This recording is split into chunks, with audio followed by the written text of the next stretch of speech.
Allez, mesdames, messieurs, on se retrouve pour le concours du meilleur boucher de la Réunion en catégorie artisan. Donc on a 4 artisans. La première épreuve qui consiste à faire 4 coquettes. Le salon local, c'est l'occasion pour les talents pays d'être récompensés. Je suis un peu stressé, mais j'ai envie de le faire. Là, vraiment, le défi, c'est de préparer la viande dans un environnement différent de la boucherie. Et le temps va beaucoup jouer parce qu'il est assez court par rapport à ça.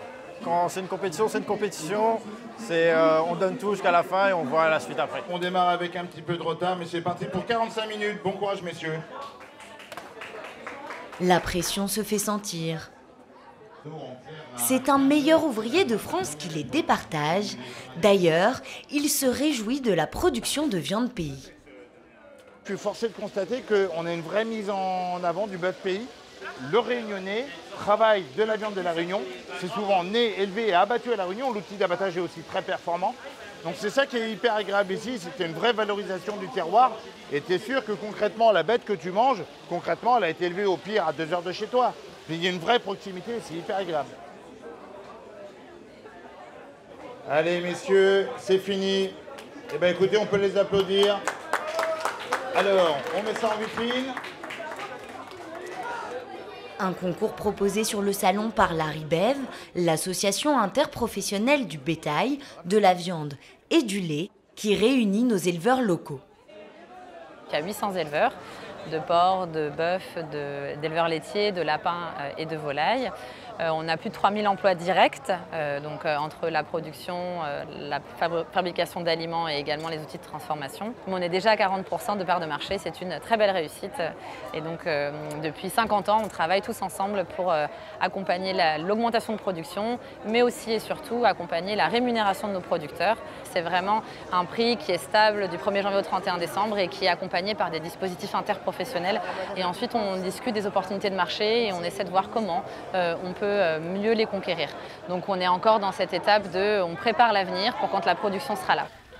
Avec une production de 100 000 tonnes par an et pour maintenir sa compétitivité, la filière pays de fruits et légumes défend elle aussi la rémunération de ses agriculteurs.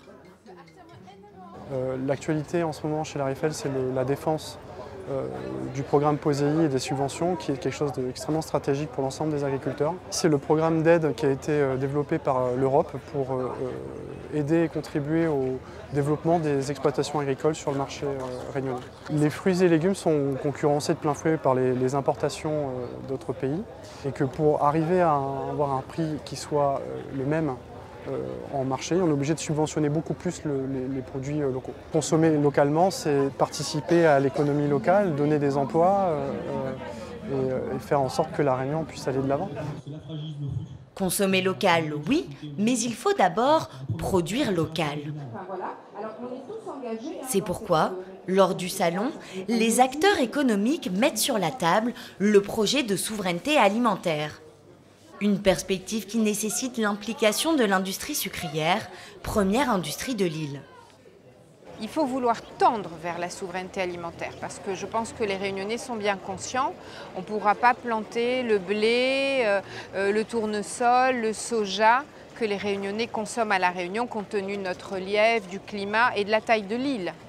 Donc il faut tendre vers la souveraineté alimentaire et la canne à sucre participe complètement à cette souveraineté alimentaire, en donnant une sécurité de revenus à l'exploitant, mais aussi en lui permettant de se diversifier. Parce qu'en sécurisant à peu près 40% des exploitations de notre île, en offrant une garantie de débouchés aux produits, la canne à sucre sécurise finalement le modèle d'exploitation. Et c'est en ce sens qu'elle constitue le pivot de l'agriculture réunionnaise. La production agricole locale couvre aujourd'hui environ 70% du marché intérieur en produits frais. Si la diversification de cette production se dessine donc de plus en plus, l'objectif pour les industriels est de convaincre davantage de consommateurs. En fait, le consommateur aujourd'hui a le choix. Mais c'est quand même lui le juge de paix. C'est lui qui va dépenser, acheter. Donc il va dépenser, acheter sur des choses qui vont lui faire plaisir, qu'il aime ou autre. Donc à nous de rendre aussi nos produits, je dirais, sexy. Alors, ce qu'il faut retenir aussi, c'est que nos producteurs locaux ce pas des superstructures multinationales ou autres. Derrière, il y a de l'humain. Quand on regarde sur la partie production, alors toute industrie confondue à La Réunion, on est sur plus de 20 000 emplois. Direct, il y a aussi tous les emplois indirects. Donc il y a des familles qui sont des familles qui produisent et des familles qui consomment. Donc à consommer, consommons ce que nous produisons. Je dirais, là, on est sur un cercle vertueux et La Réunion gagne. Avec 1,3 milliard d'euros de chiffre d'affaires, l'industrie agroalimentaire pays contribue à près de 6% de la création de richesses locales, contre 4% dans l'Hexagone.